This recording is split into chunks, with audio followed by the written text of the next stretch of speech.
नमस्कार दोस्तों, आज की कहानी एक ऐसे राजा की है जिसने एक पक्षी को दिया गया वचन पूरा करने के लिए अपने आधे शरीर का मांस काट के दे दिया। लेकिन कहानी सुनने से पहले अगर आप हमारे चैनल पर पहली बार आए हैं तो चैनल को सब्सक्राइब कर बेल आइकॉन जरूर दबा लें। चलिए अब कहानी को सुनाते हैं। बहुत समय पहले की बात है। कुशीनगर नाम के एक राज्य में एक राजा राज किया करता था। उस राजा का नाम था शिवी। वह एक चक्रवर्ती सम्राट था और अपनी महानता और दयालुता के कारण प्रसिद्ध था। उसकी दया के बारे में ऐसा कहा जाता था कि उसके दरबार से कोई भी खाली हाथ नहीं लौटता था। वह हर किसी की मदद के लिए हमेशा तैयार रहता था, भले ही उसके लिए किसी भी तरह का बलिदान क्यों न देना पड़े। यही कारण था कि उसकी दयालुता के चर्चे पृथ्वीलोक से आगे बढ़कर स्वर्ग तक भी पहुंच गए। जब इस बात का पता देवों के राजा इंद्र को चला, तो उन्होंने मन बनाया कि वह राजा शिवी की परीक्षा स्वयं लेंगे और सुनिश्चित करेंगे कि क्या वाकई में राजा शिवी इतने ही दयालु हैं, या यह उनका महज एक ढोंग है। ये तय करने के लिए उन्होंने एक योजना बनाई और अग्निदेव को भी अपने साथ योजना में शामिल होने का निवेदन किया। राजा इंद्र की बात पर अग्निदेव भी राजा शिवी की परीक्षा लेने के लिए तैयार हो गए। फिर क्या था, राजा इंद्र ने एक बाज का रूप धारण किया और अग्निदेव ने एक कबूतर का। दोनों राजा शिवी के दरबार की ओर चल दिए। अग्निदेव कबूतर के रूप में आगे गए और इंद्र बाज के रूप में इस प्रकार उनके पीछे चले कि मानो एक बाज कबूतर का शिकार करने के लिए उसके पीछे उड़ रहा हो।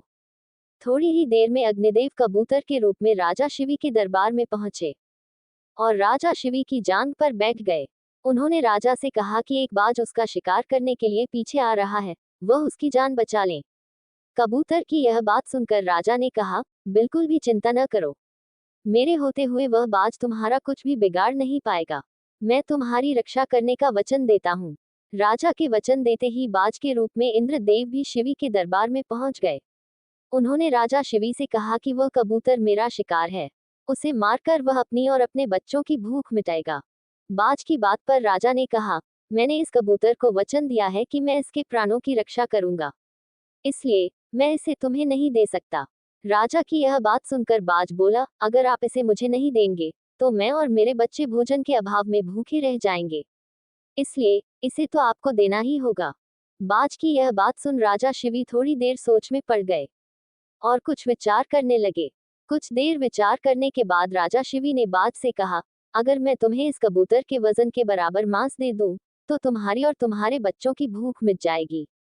ऐसे में इस कबूतर के प्राण भी बच जाएंगे और मेरा वचन भी बना रहेगा। राजा की इस बात पर बाज के रूप में आए इंद्रदेव राजी हो गए, लेकिन उन्होंने राजा के सामने एक शर्त रख दी।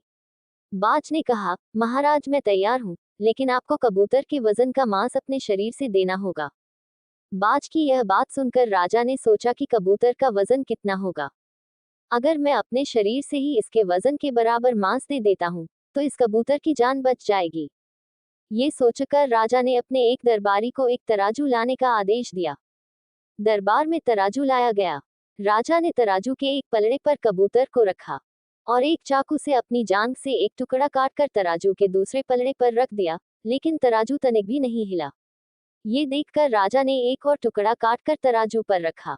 उसके बाद भी मांस का टुकड़ा कबूतर के वजन से काफी कम था। उन्होंने धीरे धीरे कर अपने आधे शरीर के मांस को निकाल कर तराजू पर रख दिया। उसके बाद भी मांस का वजन कबूतर के वजन से कम ही रहा।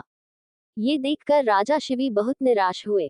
उन्होंने निश्चय किया कि अब कुछ भी हो जाए, वह अपने वचन का मान रखते हुए कबूतर को बचाएंगे। ये सोचकर वह खुद ही तराजू के पलड़े पर बैठ गए और तराजू पर कबूतर का पलड़ा ऊपर आ गया। राजा ने बाज से कहा, तुम मेरे पूरे शरीर का मांस ले लो और कबूतर को छोड़ दो। ये सुनकर इंद्रदेव को राजा पर दया आ गई। इंद्र और अग्निदेव अपने असली रूप में आए और कहा, राजा शिवी हम आपकी परीक्षा लेने आए थे और आप इस परीक्षा में सफल रहे। आप वाकई में बहुत ही दयालु और परोपकारी हैं। इस पृथ्वी पर आपकी बराबरी दूसरा और कोई नहीं कर सकता। इतना कहते हुए दोनों देव वहां से गायब हो गए। दोस्तों, अगर आपको हमारी कहानी जरा सी भी अच्छी लगी हो तो वीडियो को लाइक कर चैनल को सब्सक्राइब कर बेल आइकॉन जरूर दबाएं। पूरा वीडियो देखने के लिए धन्यवाद।